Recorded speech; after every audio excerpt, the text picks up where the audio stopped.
우리 지난 주일날 밤에 유튜브를 통해서 시시토크 첫 번째 우리 작품이 방영됐습니다.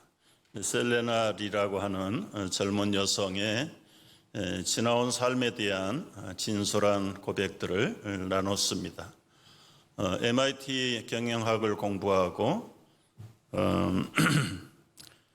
미국의 젊은이들의 꿈의 직장인 메릴 린치 증권투자회사에 근무하면서 살다가 버클리 로스쿨로 가서 다시 졸업을 하고 맨하탄에 있는 대형 로펌에서 로여로 일했던 셀리나입니다. 맨하탄에 도어맨이 있는 고급 아파트에 남부럽지 않는 연봉을 받아가면서 살았던 젊은 여성이 어느 날 갑자기 사표를 내고 자기 인생 궤도를 수정했어요. 사진은 금세 치워도 되고요. 직장의 상사를 보면서 내가 앞으로 30-40년을 저렇게 자기만을 위해서 사는 것이 무슨 의미가 있을까?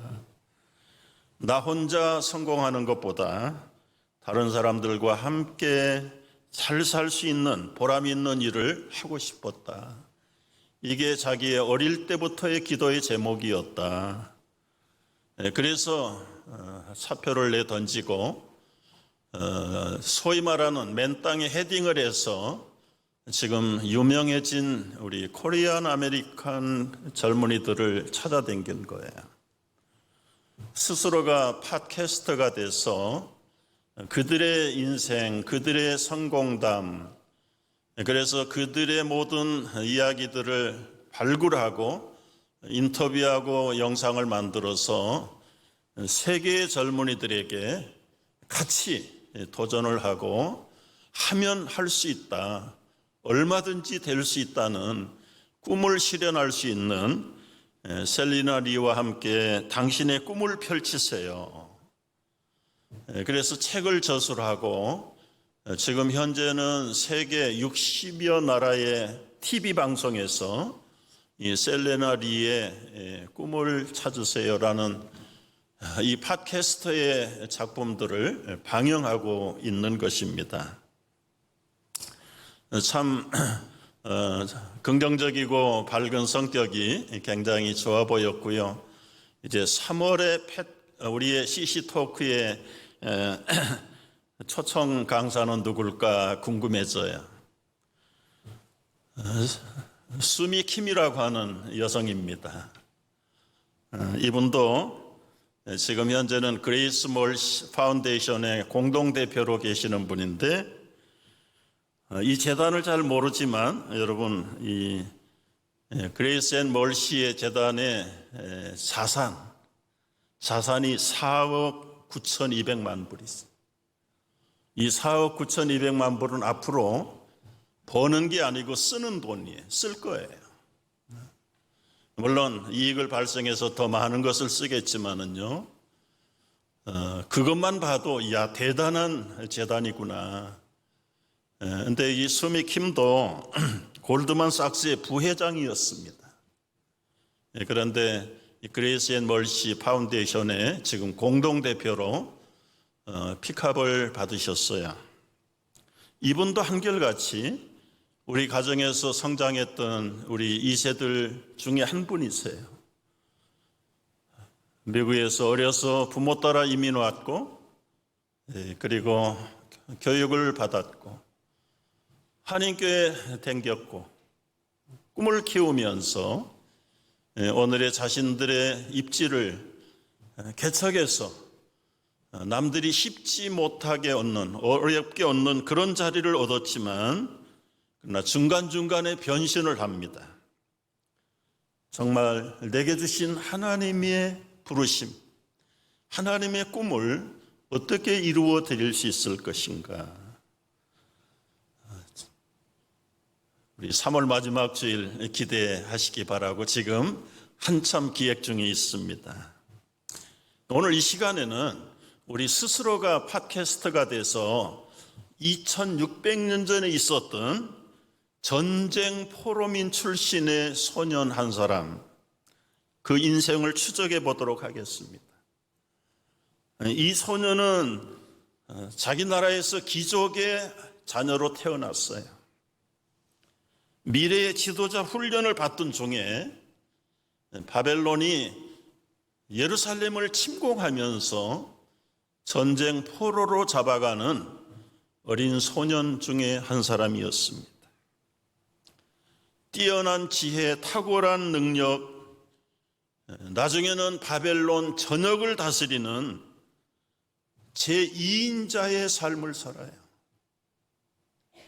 여러분, 그 당시는 바빌로니아 문화권, 그 다음에 바빌로니아가 메대 제국으로 바뀌어요.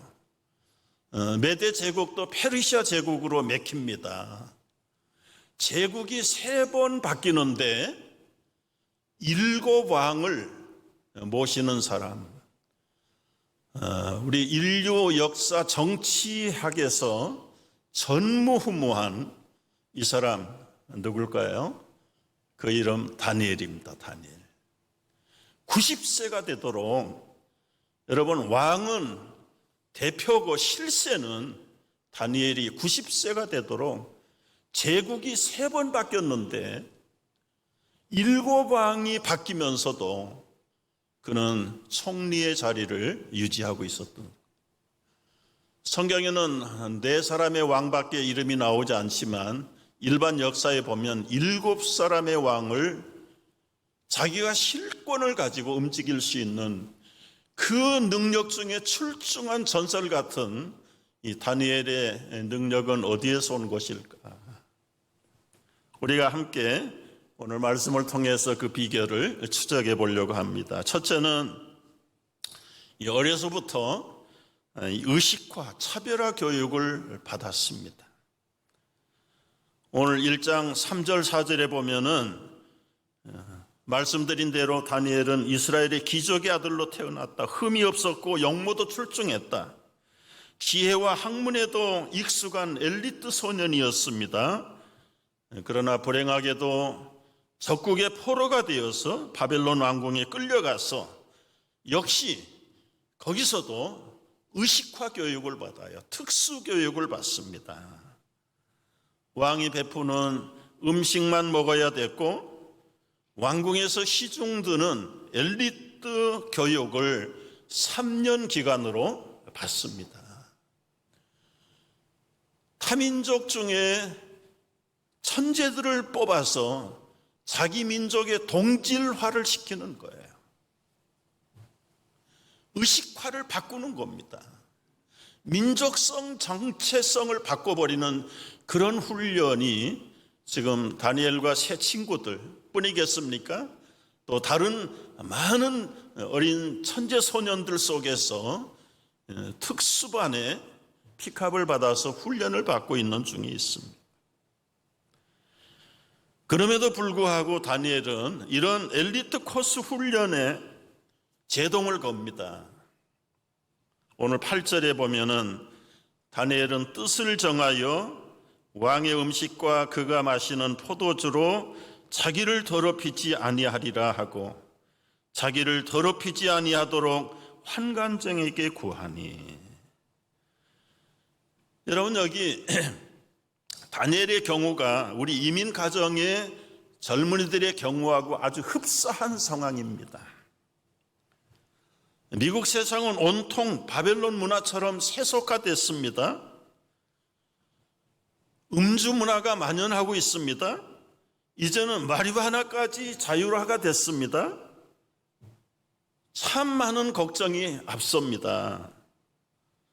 청소년 시대에 호기심도 많고 민감한 세대인데 보고 배우는 것이 금세 흉내내고 모방하고 그리고는 열방의 문화인이 되기를 자처하는 세대가 이 젊은 세대들이에요. 그래서 가능하면 더 좋은 것을 마시고 싶어 하고 남들이 해보지 않는 일을 해보는 것이 시대의 영웅처럼 호도되고 있는 세상입니다. 부모 세대도 마찬가지입니다. 개방된 미국 문화 속에 아무런 스스럼 없이 적응해 가면서 결국은 자기 민족의 정체성, 신앙의 정체성까지 무너져가고 있다는 사실에 대해서는 의식이 없어요. 의식이 없어요. 꼭 마시고 춤을 춰야 젊음을 즐거워할 수 있는 것은 아닌데, 독일의 문호였던 괴테는 젊은이들은 술이 없어도 취할 수 있다고 그랬어요. 저는 그 말을 오래전에 붙잡았어요. 참 좋아요. 고상한 취미, 때로는 창조적인 고독, 홀로 있음의 특권, 열악한 환경을 통한 하나님의 배려, 그 모든 의식과 환경 속에서 자신만이 누릴 수 있는 그 독특한 환경을 즐길 수 있는, 거기에 삼매경에 빠거나 심취한 사람들은 문학가가 되고 사상가가 되고 작가가 되기도 하고 그림을 그리기도 하고 미술가가 되기도 해요. 세상의 쾌락을 반응시키는 그런 가치에 빠지는 사람은 궁극적으로는 저속한 인간으로 졸속하고 맙니다. 우리 어린 자녀들을 어려서부터 의식화 교육을 시켜야 됩니다. 특수화 교육을 시켜야 돼요. 먹는다고 다 먹도록 해서는 안 됩니다. 아무거나도 본다고 해서 보는 세상이 안 돼요. 자녀뿐만 아니라 부모들 세대에도 뜻을 정할 필요가 있습니다. 마음의 새로운 각오에 결단성이 필요한 시대입니다.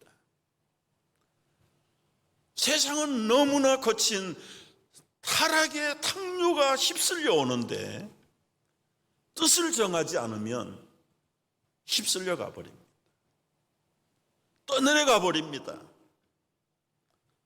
의식화, 차별화, 신앙화 교육이 어느 시대보다 오늘 살고 있는 이 시대에 절대적으로 필요합니다.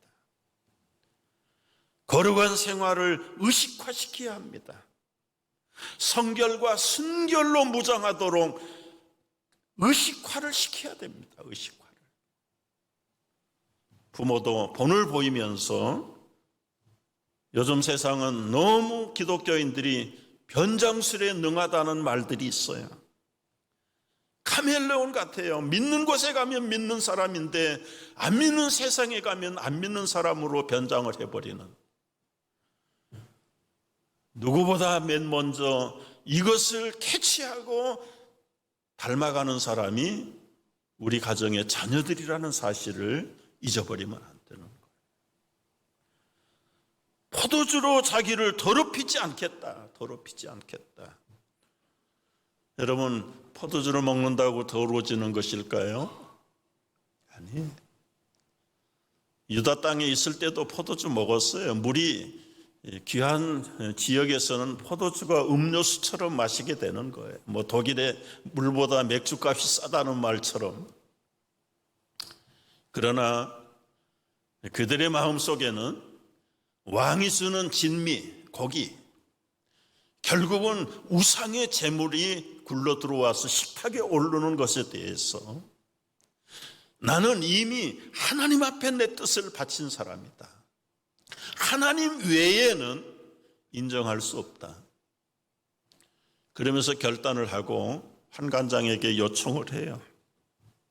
자기를 더럽히지 않게 하려고 이유를 분명하게 말씀하고 기간을 두어서 시험을 해보시고 제 말이 틀리면 제가 왕의 음식을 먹겠습니다. 그러나 차별이 있다면 결과를 주목해 주시기를 바랍니다. 환관장에게 제안을 했을 때 9절 말씀을 보십시오.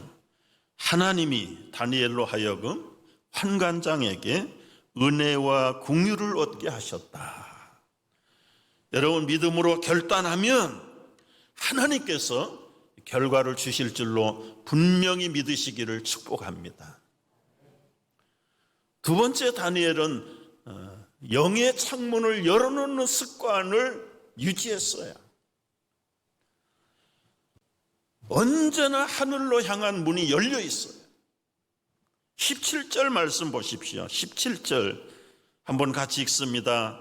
하나님이 이 네 소년에게 학문을 주시고 모든 서적을 깨닫게 하시고 지혜를 주셨으니 다니엘은 또 모든 환상과 꿈을 깨달아 알더라.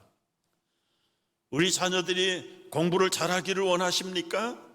바로 이 결정적인 이 하나님의 영감을 얻도록 가르쳐야 됩니다. 학문을 배울 때, 서적을 읽을 때, 교사의 가르침을 받을 때, 에세이를 쓸 때, 논문을 작성할 때 그들의 영의 창문이 열려서 영감을 받도록 해야 돼. 영감. 다니엘은 모든 감각이 하늘에 계신 하나님을 향했어요. 눈을 떠도 눈을 감아도 잠을 자도 깨어 있어도 언제나 영적인 감각의 창문이 하늘을 향해서 열려 있었던 사람이 다니엘입니다. 좀 더 구체적으로는 그 영의 창문이 기도의 창문이에요. 기도의 창문. 시련과 핍박 상황이 급박해져도 다니엘은 하늘에 기도의 창을 닫지 않았어요. 느부갓네살 왕이 신통한 꿈을 꾸었습니다. 해몽할 사람이 없습니다. 결국은 다니엘이 그 꿈을 해몽하는데 그 비결이 어디 있습니까? 2장 19절을 보십시오. 2장 19절 다 같이요. 이에 이 은밀한 것이 밤의 환상으로 다니엘에게 나타나 보이매 다니엘이 하늘에 계신 하나님을 찬송하니라. 다니엘이 말하여 이르되 영원부터 영원까지 하나님의 이름을 찬송할 것은 지혜와 능력이 하나님에게 있음이로다. 여러분, 왕조가 바뀌었어요. 바벨론 왕조는 망하고 메대 제국이 섰습니다. 다리오라는 새 왕이 등극을 했어요. 그럼에도 불구하고 다니엘은 새로운 왕에게도 그의 영역, 능력, 인정을 받아서 전국을 다스리는 새 총리 중에 으뜸 총리가 됐어요. 여러분, 한번 그 정치적인 배경, 상황, 암투, 질투 한번 생각을 해보십시오. 저 소국에서 붙잡혀온 포로민 출신이 실세 우두머리 총리가 됐다. 나머지 총리들, 장관들 얼마나 많은 모함이 있었겠습니까? 얼마나 많은 견제가 있고 질투가 있었겠습니까? 어떻게 해서라도 찍어서 없애버리고 싶어하는 노리는 사람들이 틈틈이 결국은 왕의 마음을 환심하고 그의 관심을 모으기 위해서 별의별 아이디어를 다내. 왕이요, 왕이 지금 이럴 때 정치권을 확실하게 확립시켜야 됩니다. 제게 좋은 아이디어가 있는데 들어보시고 이걸 법령으로 제정하면 좋겠습니다. 나라가 국민들의 정신이 혼란합니다. 사상이 이때에 강력한 리더십을 발휘해야 됩니다. 30일 동안 앞으로 다리오 왕만 경배하게 하고 다른 신을 경배하는 자들은 사자굴 속에 던지는 것으로. 이 어리석은 다리오 왕이 들어보니까 자기를 높이겠다는데 마다할 이유가 없어요.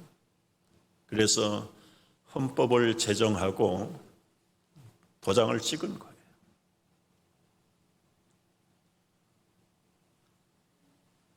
다니엘의 반응입니다. 6장 10절을 보십시오. 6장 10절 다 같이 읽어볼까요? 다니엘이 이 조서에 왕위의 도장이 찍힌 것을 알고도 자기 집에 돌아가서는 윗방에 올라가 예루살렘으로 향한 창문을 열고 전에 하던 대로 하루 3번씩 무릎을 꿇고 기도하며 그의 하나님께 감사하였더라. 감사. 여러분, 꼭 기도를 이렇게만 해야 기도가 될까요?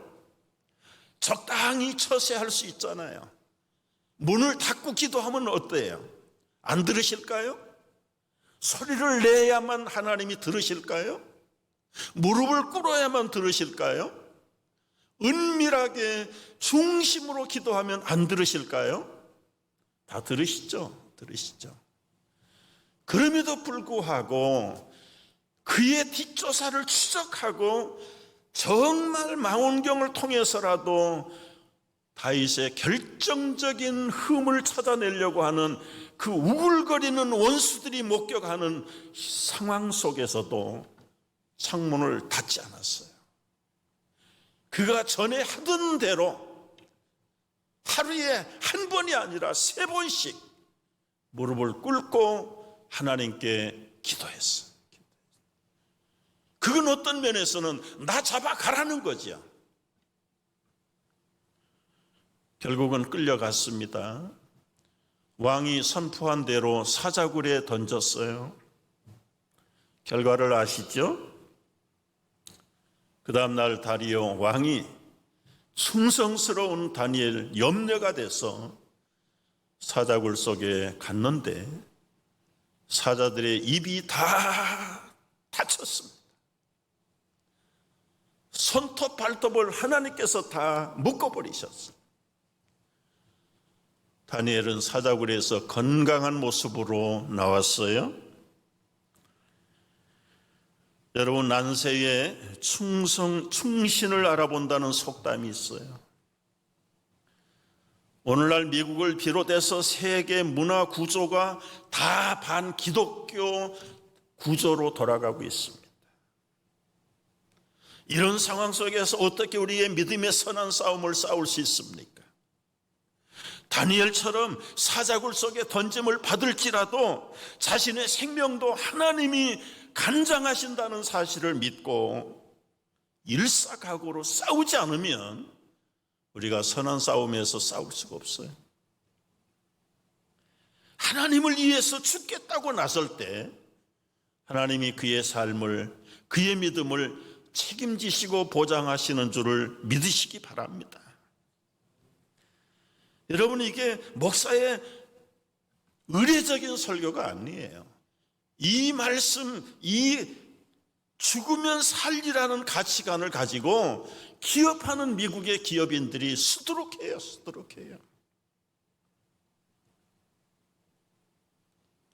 다니엘처럼 우리는 각오를 해야 합니다. 모함을 받을지라도, 왕이 법령을 제정했을지라도, 캘리포니아에서는 코비드 때문에 예배당 집회를 중단시킨 일에 대해서 수를 했죠. 대법원에서 승소했죠. 한국에는 그렇게 하는 교회가 없어요. 미국은 정치적인 박해는 아니니까 그냥 서로의 생명을 보존하는 의미에서 교회가 스스로 모범을 보이는 거예요. 이웃의 생명도 귀한 것을 알고 우리가 예방을 해주는 차원에서 현장 예배를 주 법령에 따라서 함께 협력해 나가는 겁니다. 그러나 그걸 빙자해서 반기독교 운동을 벌리거나 모함을 하기 시작할 때는 생명을 내대고 싸워야 되지. 여러분, 사자굴에서 나온 다니엘을 보고 다리오가 하는 고백입니다. 6장 26절을 보십시오. 내가 이제 조소를 내리노라. 내 나라 관할 아래 있는 사람들은 다 다니엘의 하나님 앞에 떨며 두려워할지니 그는 살아계시는 하나님이시요 영원히 변하지 아니하실 이시며 그의 나라는 멸망하지 아니할 것이요. 결과적으로 다니엘을 모함하고 엉터리 같은 법령을 제정하게 했던 그 시기가 많았던 고관들은 다 사자굴 속에 집어넣어 버린다. 영화 같으면 박수를 쳐야 될 클라이막스 대목이지. 그러나 여러분, 성도가 기도했다고 다니엘처럼 다 응답해 주는 것만은 아니에요. 여러분, 기도하다가 응답이 없을 때 어떻게 합니까?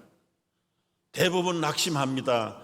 겉으로는 몰라도 속으로 낙담하고 있어요. 정말 하나님이 기도를 응답하시는가? 심하면 하나님은 존재하시는가? 그러나 여러분, 낙심하지 말고 기도하세요. 다니엘이 자기의 모국의 미래를 위해서 21일 동안 금식하면서 기도한 적이 있어요. 그런데 마음이 응답이 없어. 그냥 기진맥진했어요. 그런데 21일째 하나님이 천사를 보냈습니다. 그리고 다니엘을 일으켜 세웠어요. 10장 11절 말씀을 보십시오. 10장 11절 보세요. 한번 같이 읽어보겠습니다. 내가 이르되 큰 은총을 받은 사람 다니엘아, 내가 내게 이르는 말을 깨닫고 일어서라. 내가 내게 보내심을 받았느니라 하더라. 그가 내게 이 말을 한 후에 내가 떨며 일어서니 그가 내게 이르되 다니엘아, 두려워하지 말라. 네가 깨달으려 하여 내 하나님 앞에 스스로 겸비하게 하려고 결심하던 첫날부터 네 기도의 말이 응답을 받았으므로, 첫날에 벌써 응답을 받았는데 내가 이 말로, 내 말로 말미암아 왔느니라. 그런데 바사 왕국의 군주가 21일 동안 나를 막았으므로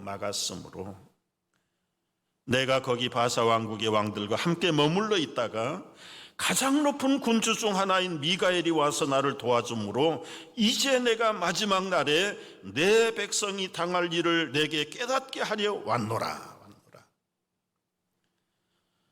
여러분, 다니엘이 기도했는데 응답이 없다고 끝까지 낙심을 해버렸으면 어떻게 될까요? 결국은 미가엘 천사도 안 도와주는 거죠. 마귀가 기도를 막아버리고 그 천사를 가지 못하도록, 응답을 전하지 못하도록, 여러분, 우리의 기도를 방해하는 마귀가 있다는 사실을 알아요. 보통 사람은 21일 금식 기도를 했는데 하나님이 응답이 없다, 실망하겠지요. 때로는 낙심하겠지요.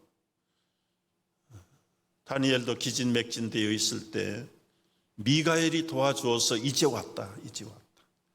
와가지고 처음 소리가 뭐예요? 네가 기도하던 첫날 네 말이 응답을 받았다. 여러분, 우리 기도는 오래 하는 것도 중요하지만 시작하면 하나님이 응답하시는 줄을 믿으시기 바랍니다. 그런데 그 응답의 효과가 21일 후에 나타날지 앞으로 5년 후에 나타날지 몰라요. 결국은 여호야김 시대 왕이 포로로 붙들려 갔다가 그 다음에 몇 년 동안 공백이 있어요. 그리고는 4대 왕을 번갈아 세우면서 나중에는 시드기야 왕 때 진짜 멸망을 당해요. 바벨론에게 멸망을 당한 줄 알았는데 하나님이 그 후에 풀어서, 저 적국의 왕들의 마음을 풀어서 다시 한번 기회를 주고, 그럼에도 불구하고 결국은 유다의 왕들이, 유다의 백성들이 끝까지 하나님을 기쁘게 회개하지 못함으로 결국은 그들을 포로로 붙여버리고. 여러분, 우리가 여기서 중요한 건 무엇입니까? 마귀가 기도를 막아요. 반기독교 문화가, 세속적인 타락한 문화가 기독교를 핍박합니다. 기독교 기업들을 조롱합니다. 조롱해요. 때로는 기업들을 반대 불매 운동을 일으켜요. 여러분, 오래전에 벌써 들은 얘기 아닙니까? 스타벅스의 회장은 자기 회사 운영의 목적이 기독교를 말살하는 게 스타벅스를 세운 목적이다. 그 컵에 그려진 그 마귀들을 보십시오. 거기 마귀의 면류관을 씌워놨어요. 그런데도 그걸 들고 다니면서 폼을 잡고 있는 뼈대가 없는 기독교인들도 수두룩해. 그런가 하면 여러분, 칙볼레라고 하는 패스트푸드점 언젠가 말씀드렸죠? 분명히 동성애는 죄악입니다. 대학의 캠퍼스 안에 들어가 있는 이 패스트 학생들이 다 불매운동을 하고 교육 당국에서 이 칙볼레를 캠퍼스 식당에서 내쫓아라 판결을. 그런 대학이 한두 군데가 아니에요. 여러분, 그럼에도 불구하고 칙볼레는 지금 모든 패스트푸드 매장 중에 두 번째를 맡고, 주일날은 어김없이 문을 닫고요, 모든 직원들을 각자 교회 가서 봉사하게 만들고. 여러분이 분명해야 돼.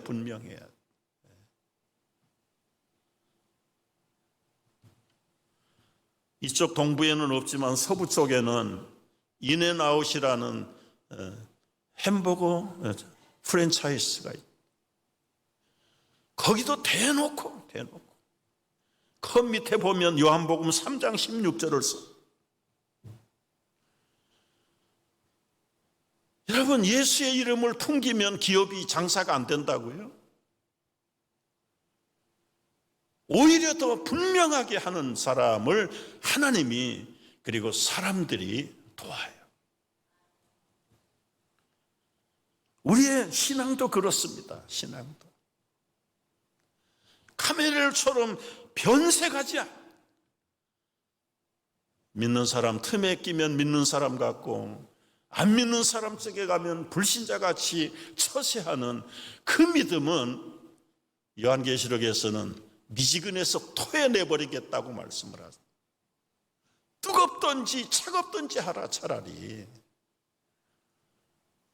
어떤 분은 뜨거운 신앙은 알겠는데 차가운 신앙은 또 뭡니까?